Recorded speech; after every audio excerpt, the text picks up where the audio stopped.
Une problématique que rencontrent de nombreux départements de ressources humaines, c'est de parvenir à mesurer leurs actions et ainsi devenir plus stratégiques. Pour nous en parler, nous recevons sur le plateau André Laforge de chez Cara qui va nous présenter certains indicateurs qui peuvent être très utiles au département des ressources humaines. Bienvenue à Vecteur H.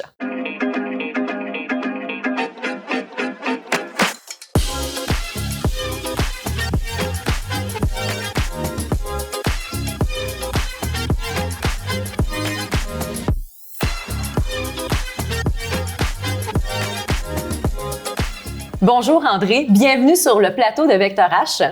Merci beaucoup, Émilie, de m'avoir invitée. André, la même question que je pose à tous mes invités. Est-ce que tu peux nous raconter un peu ton parcours professionnel? Bon, écoute, moi, j'ai étudié en génie mécanique à l'Université Laval. En ingénierie pure? Oui, en ingénierie pure. Et ensuite, j'ai fait un MBA en gestion des opérations. On est quand même assez loin des ressources humaines. Oui, j'étais pas destinée du tout pour faire de la ressource humaine. OK. Ensuite, je suis allée travailler comme fonctionnaire à Ottawa, au ministère de l'Industrie, pendant 5-6 ans. Et là, je m'ennuyais trop du Québec, fait que je suis revenue à Québec pour partir mon entreprise avec un de mes professeurs au MBA, une entreprise de développement de logiciels. Oh, c'est intéressant. Donc, en technologie de l'information. Oui, exactement. Où on visait vraiment là, de la planification manufacturière. Fait que, tu sais, encore bien loin des RH. Ensuite, je me suis dit, tu sais, j'approchais à ce moment-là la quarantaine, puis j'avais le goût de changer le monde un peu. Fait que j'ai changé totalement. Je suis allée comme directrice générale d'une entreprise adaptée. OK. Donc là, on commence à être un petit peu plus en relation humaine. Oui. On est, tu sais, une entreprise adaptée, on intègre des personnes handicapées là, sur le marché du travail. Fait que j'ai fait ça aussi pendant un bon 7 ans, mais honnêtement, je m'ennuyais des technologies. Fait que là, j'ai voulu revenir en technologie et c'est là que j'ai croisé les gens de Syntel et qui m'ont dit on aurait besoin de quelqu'un parce qu'on veut partir un nouveau produit d'intelligence d'affaires, un produit d'analytique pour les ressources humaines. Mais toi, jusque-là, tu n'avais jamais touché aux ressources humaines, là? Pas du tout. Okay. Pas du tout. Là, ressources humaines, technologie, ressources humaines, indicateurs analytiques, je trouvais qu'il y avait comme un disconnect, mais j'ai dit, écoute, on va l'essayer, on va voir. Parce que moi, j'avais tout le temps dans la tête des indicateurs de performance. On pourrait faire ça pour le manufacturier, on pourrait faire ça pour les finances.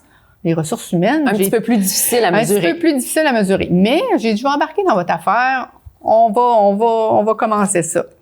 Je te dirais que le premier 6 mois était comme un peu...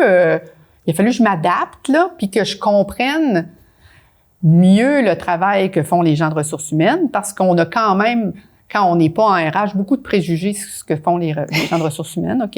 Donc, il fallait que tu démystifies un peu la fonction. Exactement. Puis j'imagine que tu identifies un peu leurs besoins. Exactement. Comprendre, là, vraiment leur travail, puis comment ils peuvent améliorer leur travail en se mesurant. OK?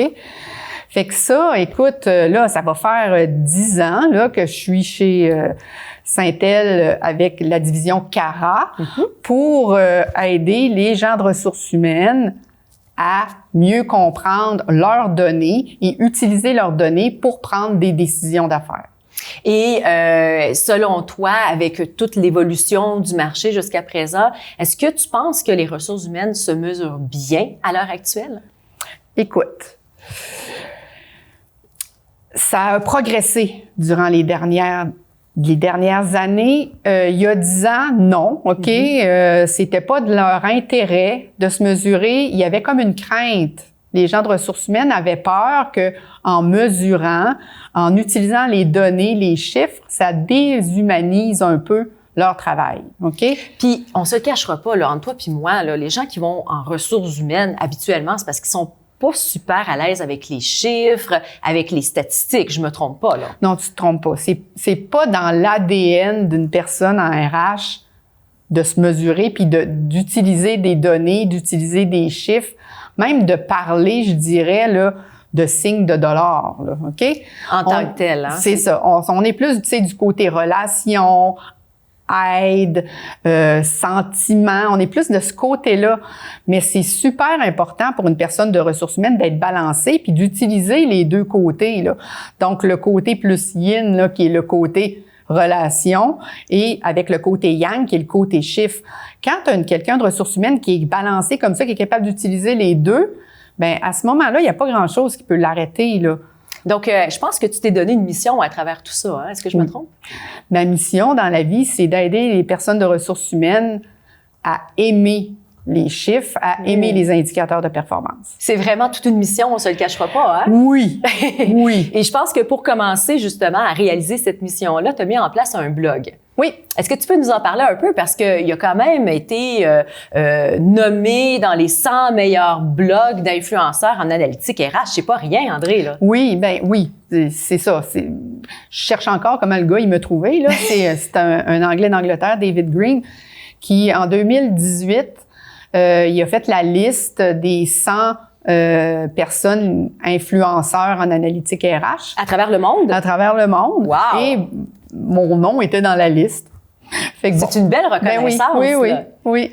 Écoute, André, dans la prochaine portion, on va regarder justement où on en est rendu plus concrètement au niveau de l'analytique RH sur le marché québécois et surtout, qu'est-ce que les organisations peuvent mettre en place pour être encore plus en mesure de se mesurer et d'être stratégique.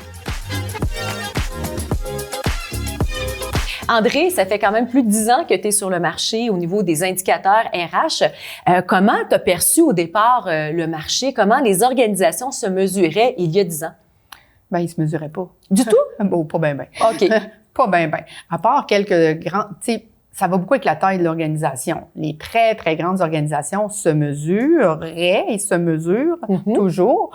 La plus petite entreprise, c'était pas... C'était pas un réflexe. C'était pas à mode. OK? C'était pas nécessairement à mode. J'étais pas vraiment à mode il y a 10 ans. OK? Je le suis un petit peu plus, mais bon. Il y a encore du travail à faire. Il y a encore du travail à faire sur l'intégration de l'analytique RH dans les organisations.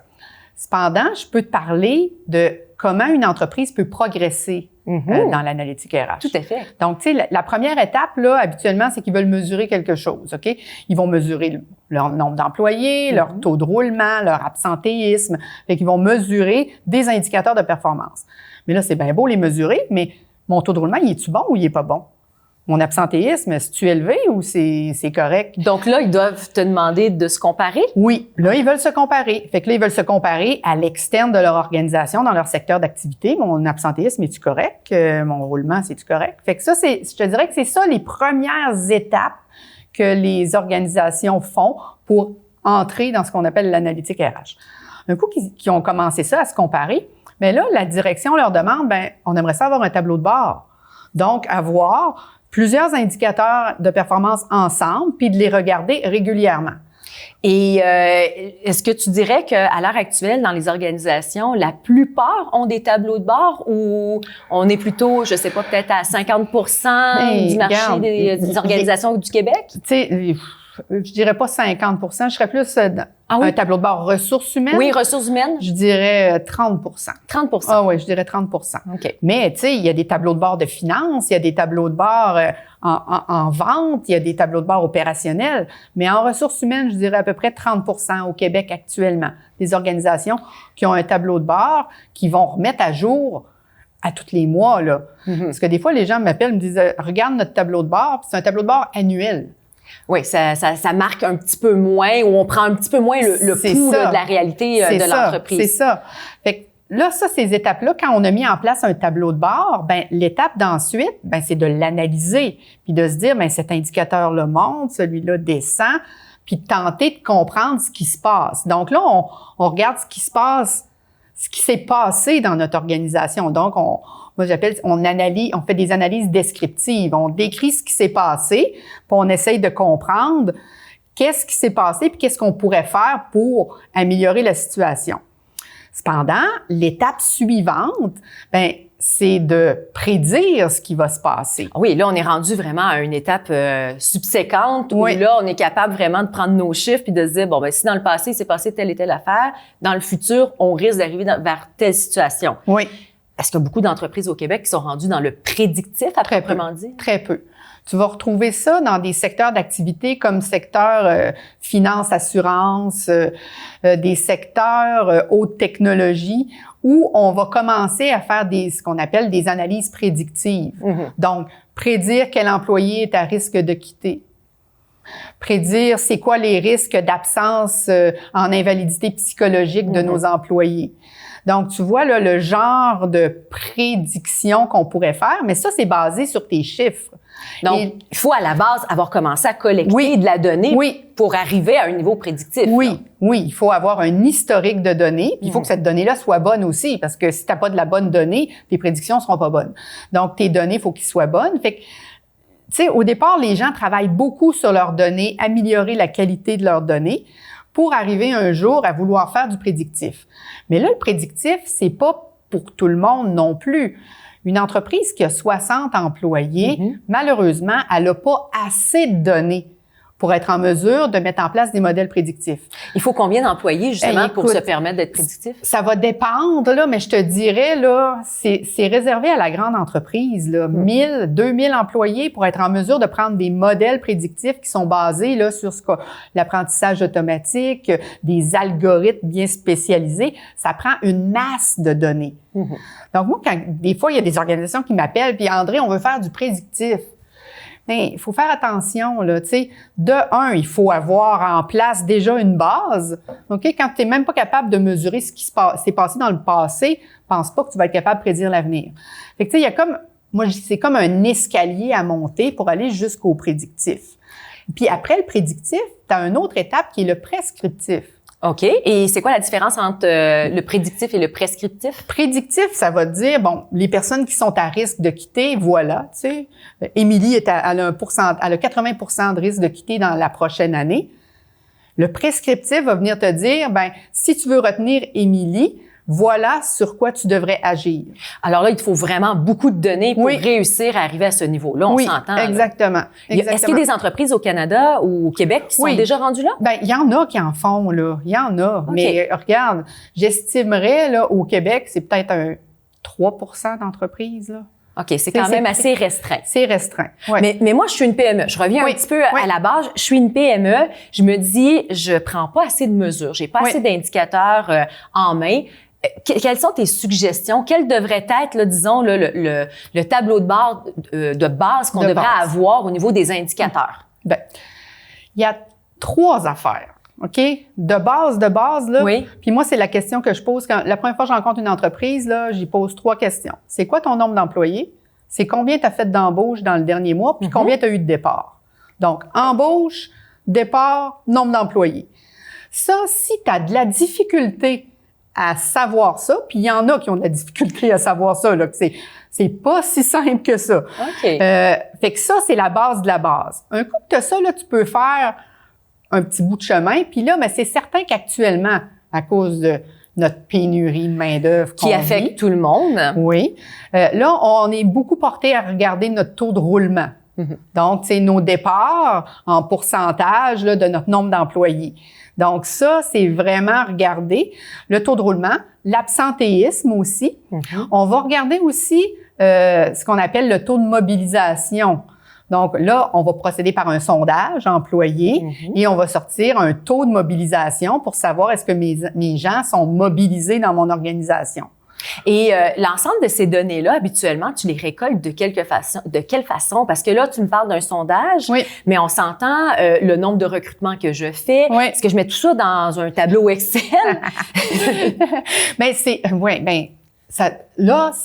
Ça va dépendre de ton nombre d'employés. OK. Si on est 10 dans l'organisation, on n'a peut-être pas besoin de s'équiper là avec la dernière technologie de système RH.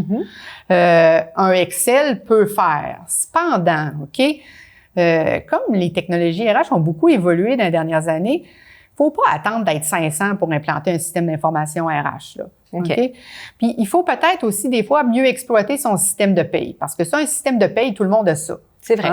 C'est vrai. Puis il y a beaucoup de données dans un système de paye. Il y a beaucoup de données dans un système de paye. Tu as une fiche employée dans ton système de paye quelque part, là, c'est vrai. Où il y a de l'information. Mais d'exploiter ça au maximum, ça aide là parce que ta donnée, il faut qu'elle soit rentrée quelque part, OK? Puis j'imagine que on doit se donner aussi une façon d'entrer la donnée pour qu'elle soit valide, parce que je prends l'exemple d'une PME qui aurait peut-être 2 ou 3 personnes au niveau ressources humaines. Ben peut-être que moi je rentre la donnée d'une façon, puis que les autres rentrent la donnée d'une autre façon. Est-ce que ça peut être problématique? Ah ben oui, c'est problématique. C'est là qu'il faut avoir des bons processus d'entrée de données, s'assurer que la donnée est rentrée de la même façon. Tu sais, juste par exemple, un exemple là, des dates. Oui. Tu sais, tu veux rentrer une date d'embauche, mais il faut que tout le monde rentre les dates d'embauche de la même façon. OK? Mais habituellement, quand tu as un bon système d'information RH, la façon de rentrer les dates, le système va tenir compte que tu le rentres de la bonne façon. Okay? Et ça va être comme préprogrammé dans le système. Préprogrammé, là. Fait que tu choisis la date sur le calendrier, fait qu'il n'y a pas de problème, là. OK? Mais ça, c'est ça. La qualité de données est super importante si on veut être en mesure de sortir des bons indicateurs. Je te dirais, quand on regarde là, les endroits dans les organisations où la donnée est moins bien rentrée, c'est au niveau du recrutement. Ah, pourtant, c'est souvent ce que les gens nous disent où c'est plus facile de se mesurer. Oui, mais pense aux recruteurs de ce temps-ci qui travaillent beaucoup. C'est vrai. Ils en rencontrent des gens.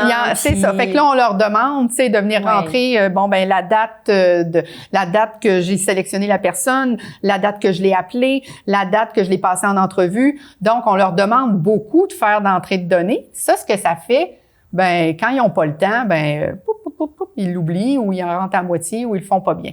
Fait qu'on s'en rend compte, nous, quand on arrive dans les organisations, au niveau du recrutement, c'est là où c'est le plus dur à rendre le processus facile pour rentrer que la donnée soit bonne. Oui, exactement.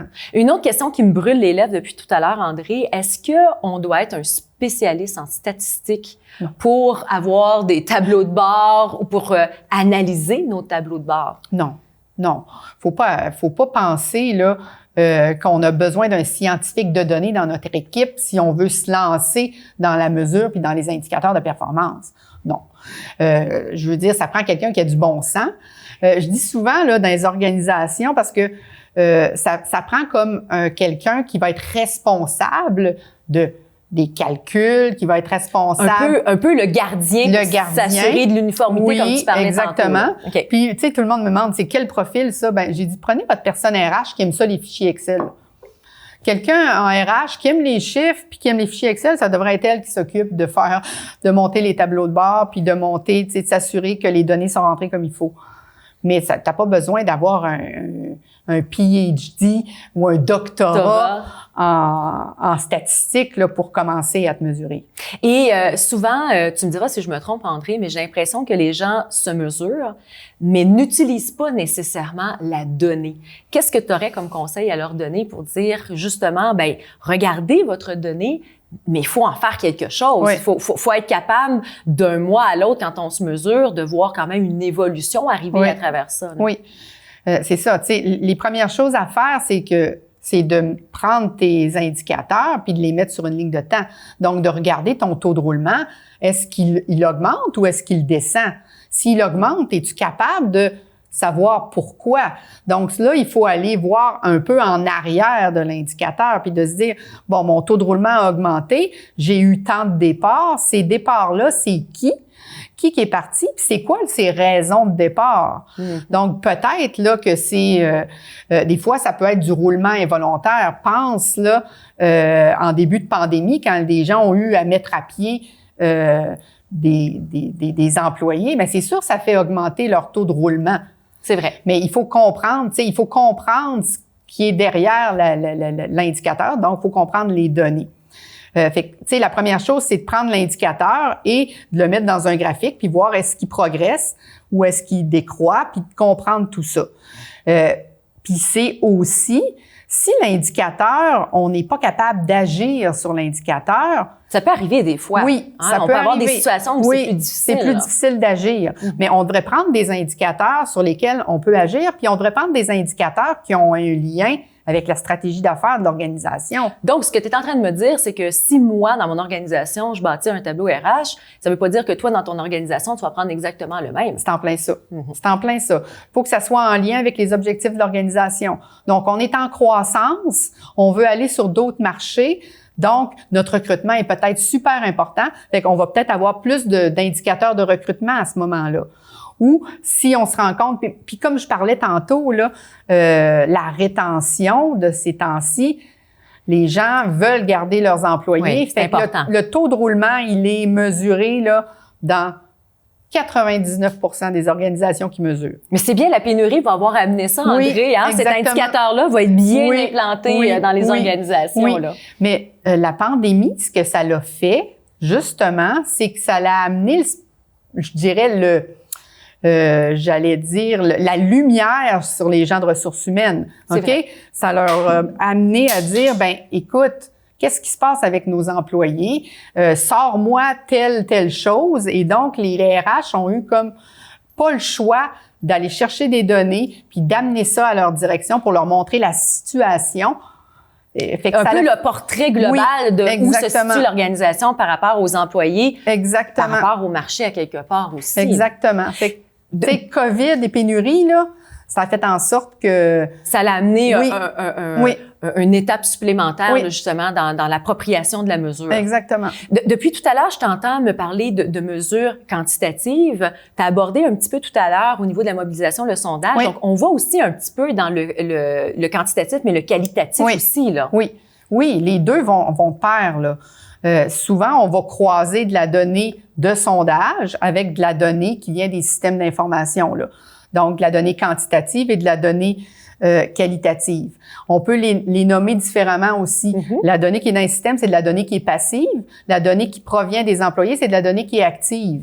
Parce que cette donnée-là va évoluer dans le temps beaucoup plus rapidement que la donnée qui est dans les systèmes. Donc, c'est pour ça qu'on voit de plus en plus les gens qui vont sonder leurs employés, aller chercher l'opinion de leurs employés plus régulièrement que dans le passé. Tu te souviens, avant, on faisait un sondage de mobilisation aux 2 ans, une fois par année ou même aux 2 ans. Et on trouvait que c'était beaucoup. Oui, souvent, les gens réagissaient en disant, ben là, on vient d'en faire un l'année passée. Exactement. On commencera pas tout de suite avec un nouveau sondage. Exactement. Mais maintenant, on va chercher des mesures beaucoup plus souvent et on va aller peut-être pas faire le gros sondage de mobilisation au trimestre, mais on va aller chercher de l'information qu'on a besoin pour être en mesure de prendre des meilleures décisions, réadapter nos programmes RH, nos initiatives. Donc, la donnée dans les systèmes croisée avec la donnée qui provient des employés, ça, c'est ce qu'il faut faire, là. Ça nous permet d'avoir vraiment un portrait qui est global. Oui. Et dis-moi, le sujet qui nous interpelle tous aujourd'hui, comment on fait avec cette donnée-là pour être plus stratégique au niveau des ressources humaines? Bien, OK. Tu sais, les gens qui sont à la tête des organisations, habituellement, là, OK, c'est des gens d'affaires, c'est des gens qui sont habitués de parler avec des chiffres puis avec des signes de dollars, OK? C'est vrai. Donc, si tu arrives à ton patron en lui disant, écoute, je sens que les employés sont malheureux, je sens qu'ils sont pas mobilisés, il va te dire, OK. Mais c'est un sentiment. C'est un sentiment. Si tu lui arrives puis tu dis, ben regarde, notre taux de roulement a progressé de 2 dans le dernier mois. On a fait un sondage de mobilisation et on voit que l'information qui en sort, que nos gens sont moins mobilisés qu'ils étaient.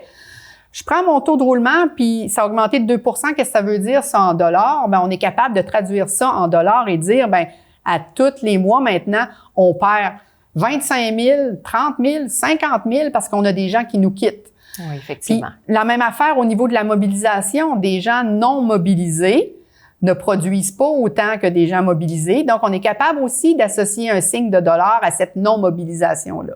Puis, est-ce que je me trompe ou quand on arrive avec ces constats-là, par exemple, à la haute direction, et qu'on arrive avec des pistes de solutions, ben c'est peut-être plus facile de les faire passer à ce moment-là parce que on est capable, encore une fois, de se mesurer, de voir le résultat et en bout de ligne, de voir le signe de dollar qu'on a peut-être pu sauver en bout de ligne. Là. Exactement.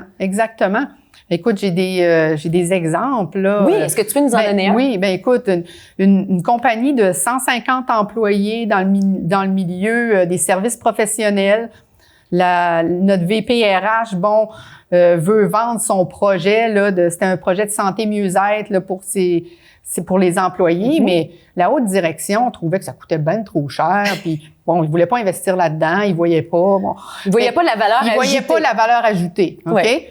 Donc, notre VP RH, ce qu'elle a fait, elle a calculé, son taux de roulement, elle a démontré que si on mettait en place le programme de santé mieux-être, on pourrait baisser le taux de roulement et ça voudrait dire qu'on aurait une économie d'argent. Si on a une économie d'argent, et puis là, je vais dire des chiffres qui sont pas les vrais chiffres, mais par exemple, on aurait une économie de 100 000 $ par année et mon programme à mettre en place, c'est une coupe de 25 000. Le calcul est facile à faire. Le calcul est vraiment facile à faire, OK? Fait que quand les gens de ressources humaines sont capables d'arriver avec des chiffres, avec des arguments chiffrés, c'est beaucoup plus facile de faire passer leur projet. Donc, cette VPRH-là... Oui, c'est ça, j'avais pour te demander, est-ce qu'elle a réussi à le faire passer? Elle a réussi à faire passer son projet, mais après ça, c'était beaucoup plus facile parce qu'elle avait gagné en crédibilité, OK?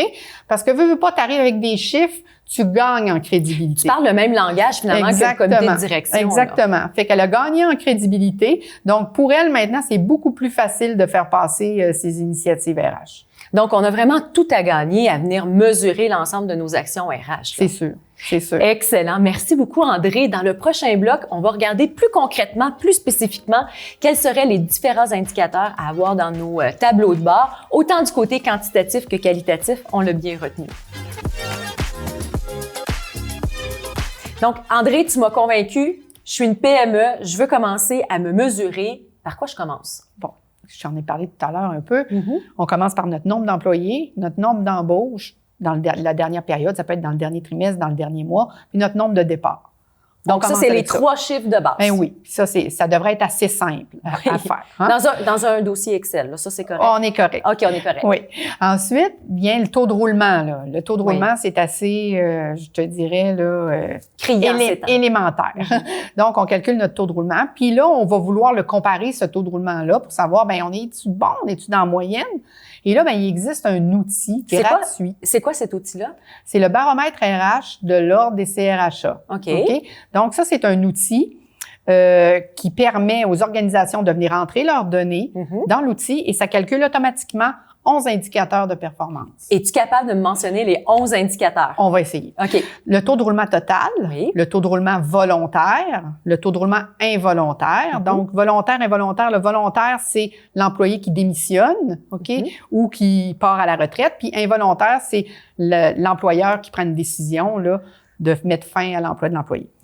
Le troisième, c'est le taux de rétention à 1 an. Donc, nos nouveaux employés, est-ce qu'on est capable de les retenir? Le délai d'embauche, le coût par embauche, le nombre d'heures de formation par employé, le nombre de jours d'absence moyen par employé et le nombre de jours d'absence invalidité par employé. Je te dirais que ça, c'est pas mal... De ce temps-ci, on le voit beaucoup, ça. OK? Les invalidités psychologiques, là. Il y en a beaucoup, hein? Oui.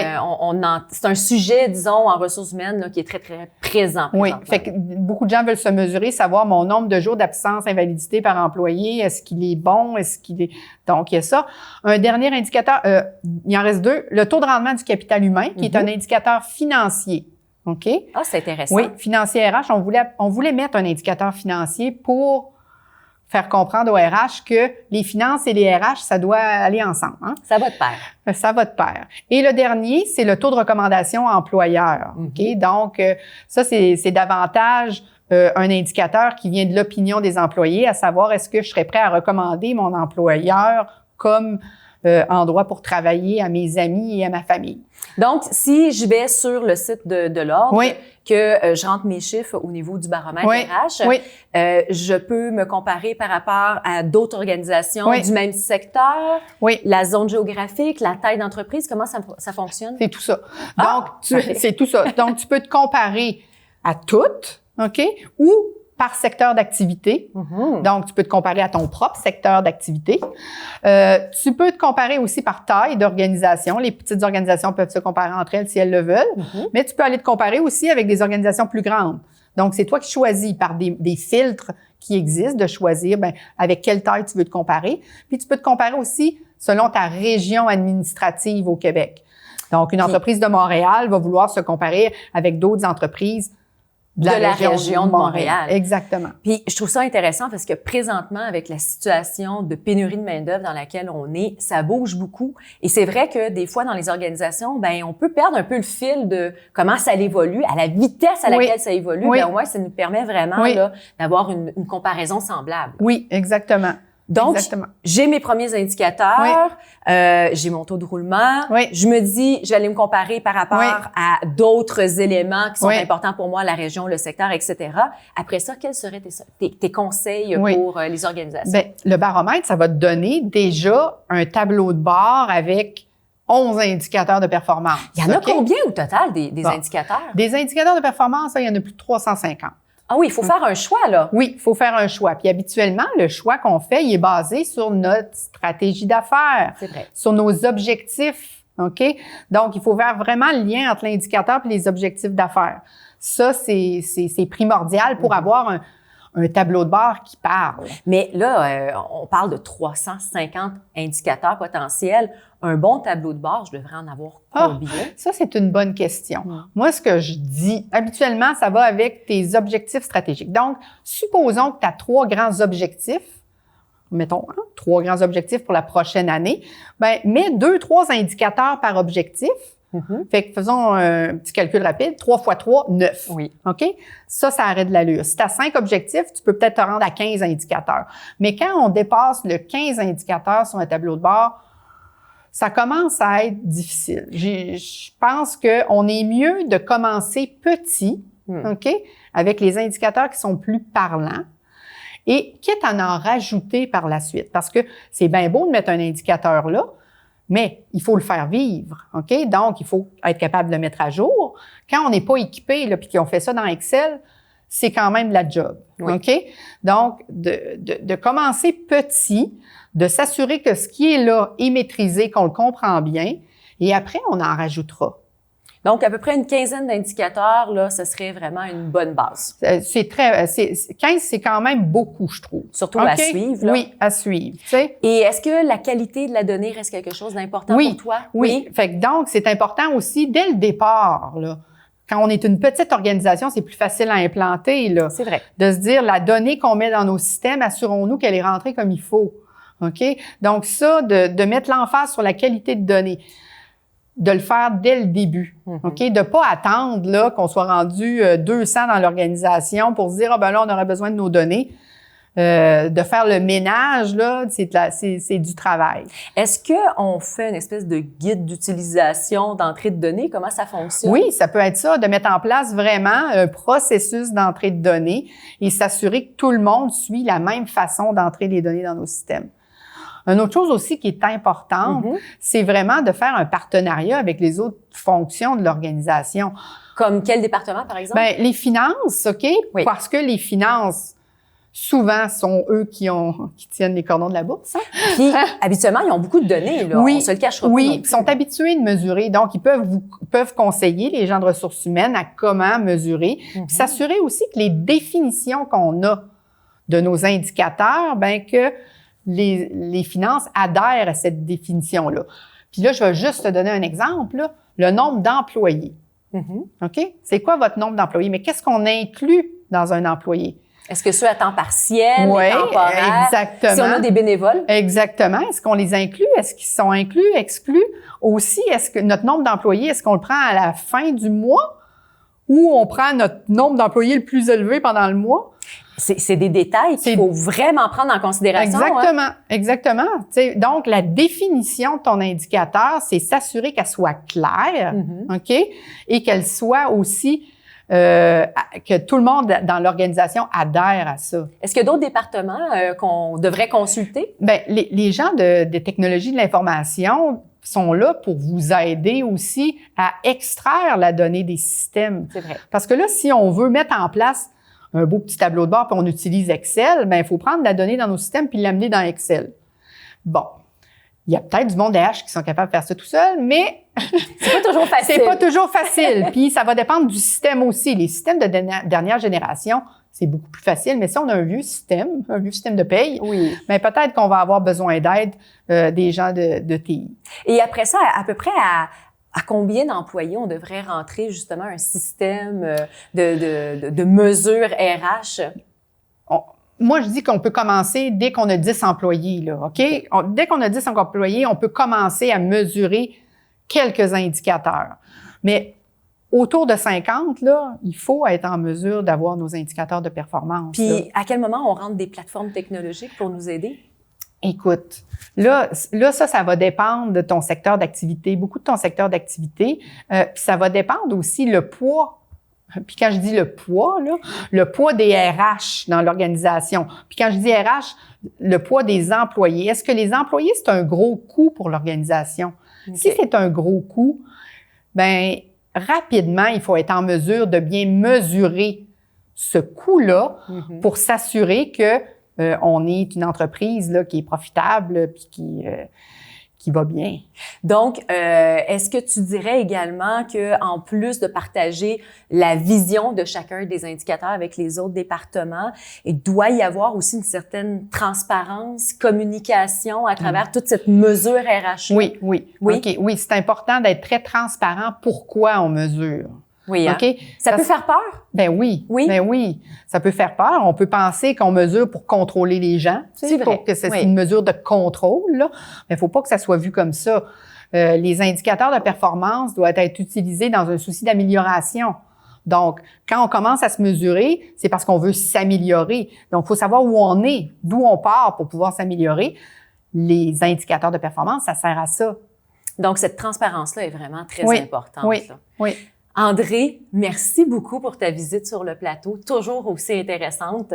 Et je te cacherai pas, là, chef de produit enthousiaste, là, je pense que ton enthousiasme, tu l'as bien partagé puis t'as donné le goût à plein d'organisations de mettre des tableaux de bord RH en place. Merci, Émilie. Ça fait plaisir. Je vous invite maintenant à regarder la capsule d'expert de Maître Catherine Poirier de chez DLG qui nous indique quelques éléments à prendre en considération lorsqu'on veut implanter des indicateurs RH.